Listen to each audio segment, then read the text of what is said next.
the material basis of this fascism is those petty bourgeois elements on the right wing that they can feed into a real big frenzy, because once they feel like they're losing something, then they become, they get in this frenzy and they want to see who's the culprit.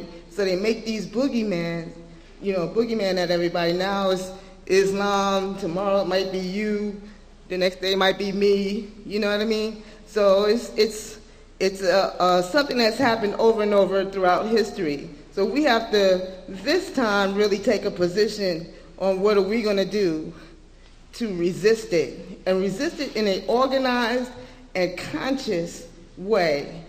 That the Freedom Party is one of those things that we can use to do that in terms of galvanizing our political power, but also it is strengthening ourselves in this process so that they cannot come to one of us and separate us through intimidation.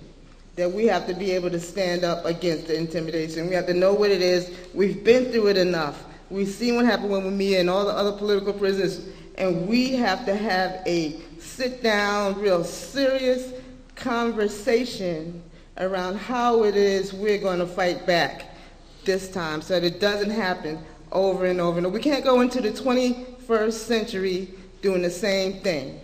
You know what I mean? We can't just go have a demonstration, and we can't just, have a rally. We have to sit down and deal with the strategy and tactics on how it is we fight back in this period. And it's very, very, very serious, And of course, the December 12th movement continues that struggle that the New York 8 and the struggle against fascism, and we are there on the front lines in many of the political and economic struggles in the city, and the city nationally and internationally, because we do a lot of work in the United Nations. But I think it's time for us to really sit down and deal with, as a coalition or a group of organizations, to sit down and discuss how does we move into this period, because sooner or later we are going to be facing it ourselves.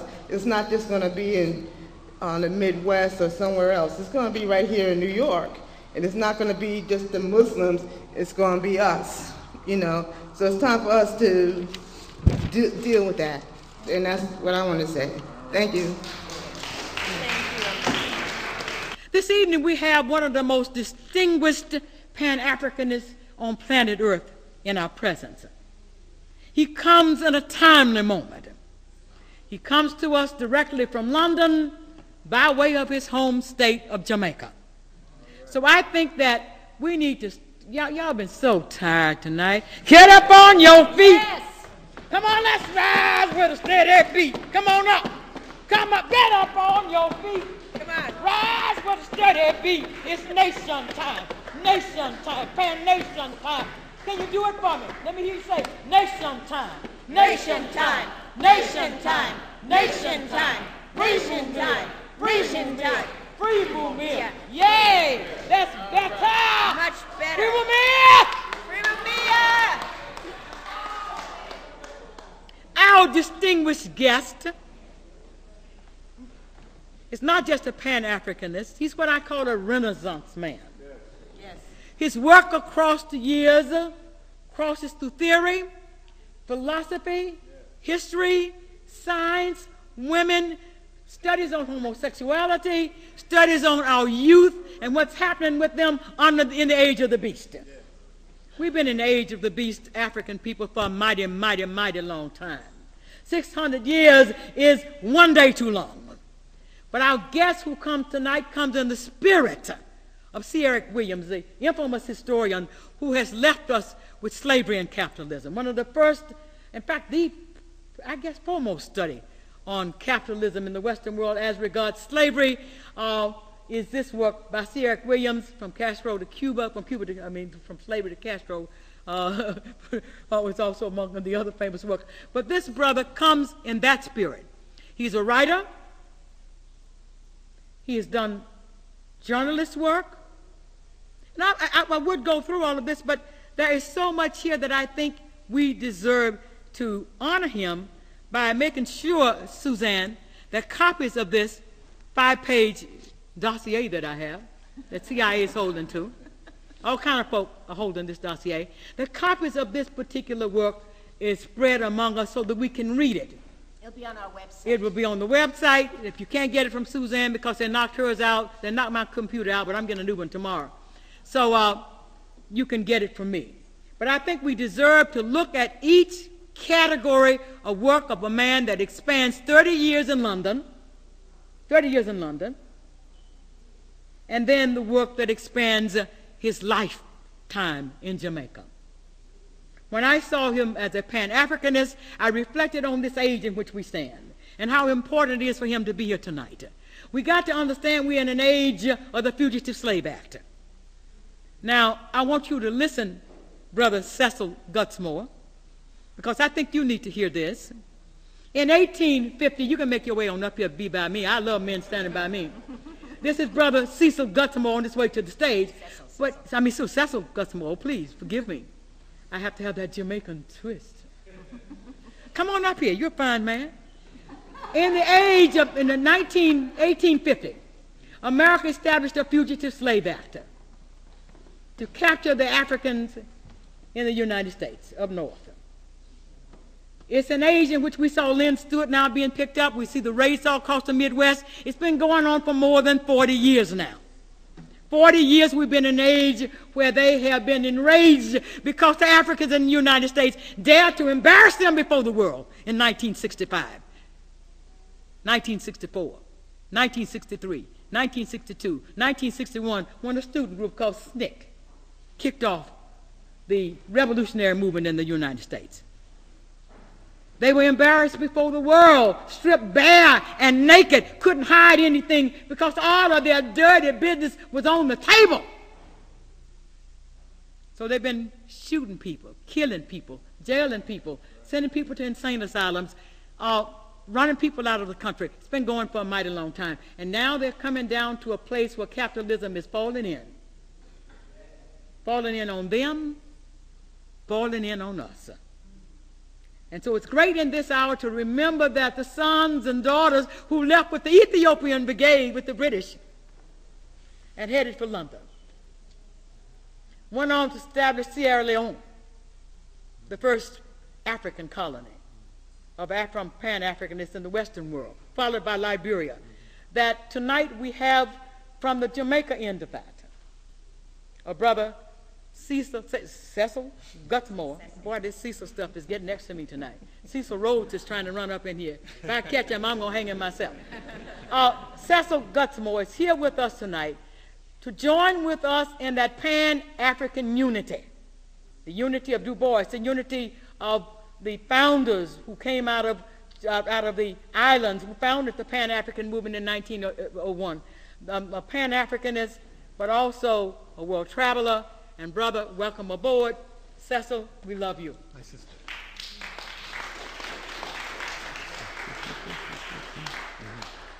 What time is it, everybody? Nation time. Pan-nation time. Time for the Africans of the world to stand at the high stage of nationalism. Wow, my brothers and sisters. Wow. What can you say? I got to do a bit to be worthy of that. I am very pleased to be with you and honored to be with you. Let me begin in a slightly unorthodox way. A very beautiful sister greeted me earlier today, and as she departed down that corridor, she said, "Thank you for being alive and free." And I say, there's a problem with that. No, not free. Freer than Mumia Abu Jamal, admittedly, but not free. It seems to me that the realization that we're not free because we have to be involved in a struggle for liberation, we have to be engaged in that. And that if we're not engaged in such a struggle, and therefore not fully aware that we are not free, we'll actually be actively complicit in the structure of oppression, the capitalism and imperialism that our sister just sensibly and lyrically mentioned. So the struggle is for freedom against real forces of oppression. And Africans and others who don't know that aren't quite conscious. Now, I come before you, as you've already been told, out of two historical contexts. They're very different, but they're related. Jamaica and the United Kingdom. I spent the first more than a decade of my life in Jamaica, and then some 3+ decades in the UK, and then back in Jamaica. So I'm older than possibly I look. and those connections matter.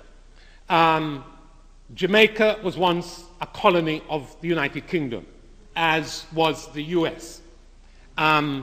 You know that you won a battle for national liberation here, and that battle of national liberation, which had very grand ideals, nevertheless kept the African enslaved, nevertheless, not in the context of talking about the freedom of African, but talking about voting rights for the white people, quantified black people as 2/3 of a person.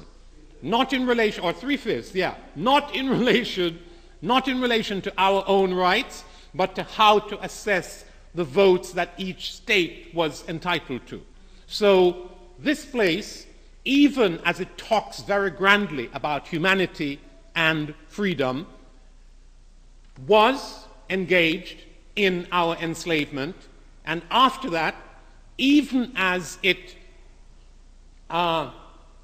made boasts about its commitment to anti-colonialism, was busy seeking to colonize many places. You know that it sought to colonize Cuba. You know that it colonized Puerto Rico.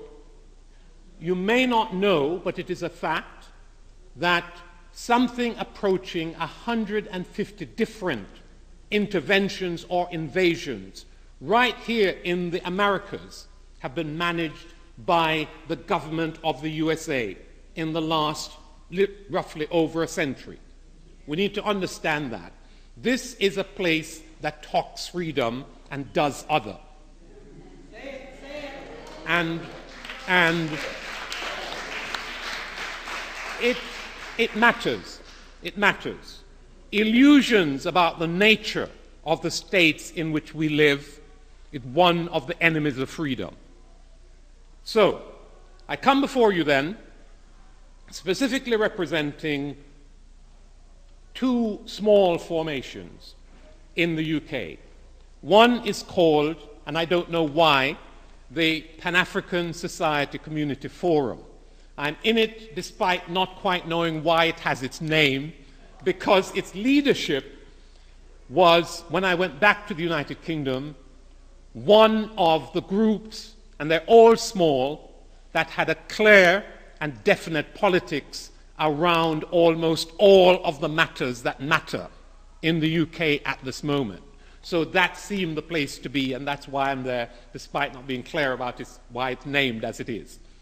It organizes variously around all the issues that matter: housing, education, policing, the list goes on.